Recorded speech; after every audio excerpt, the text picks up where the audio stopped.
I'm Kathleen Martens, a senior reporter at APTN News, where I've worked for the past 15 years. I started with the company doing documentaries at APTN Investigates, and I now write stories for the website aptnnews.ca. That would have to be the national inquiry into missing and murdered Indigenous women and girls. This story took years in the making because it consisted of numerous marches, activists walking to Ottawa, and of course, all of the disappearances and deaths that contributed to naming this an epidemic and then a crisis across the country.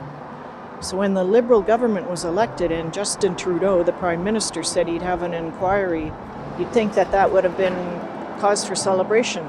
But many people still didn't trust the government and weren't sure that what they did in an inquiry was going to help.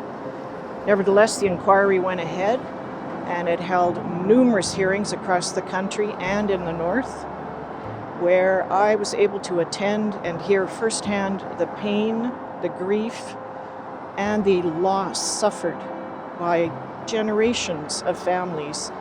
And a lot of their suffering has been in silence. Canada hasn't paid attention to what they've been through. We heard how their searches were mounted by themselves with just volunteers making sandwiches, how hard they tried to get police interested in finding their missing relatives. It was a very, very distressing and disturbing story. And the impact on me after observing this pain, this loss, was to know that I had a platform at APTN News to do these stories and that people would actually listen. It had a huge impact on the story. Everything from who the commissioners were, to who the victims were, to who the families are, was about Indigenous peoples, their cultures, their traditions, the way their communities helped them, and the way non-Indigenous peoples reacted to the crimes and did not support them.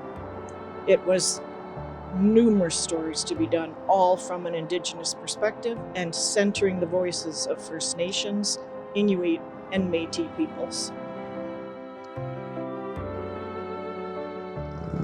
I think it meant that we understood them and where they were coming from. And we also centered their perspectives in our coverage, which was something that we have been doing and continue to do at APTN News. Those are the stories we tell in our own way that other broadcasters don't. I think that meant for the victims and the families and their communities that they knew that their stories were going to be told in a way that they could trust.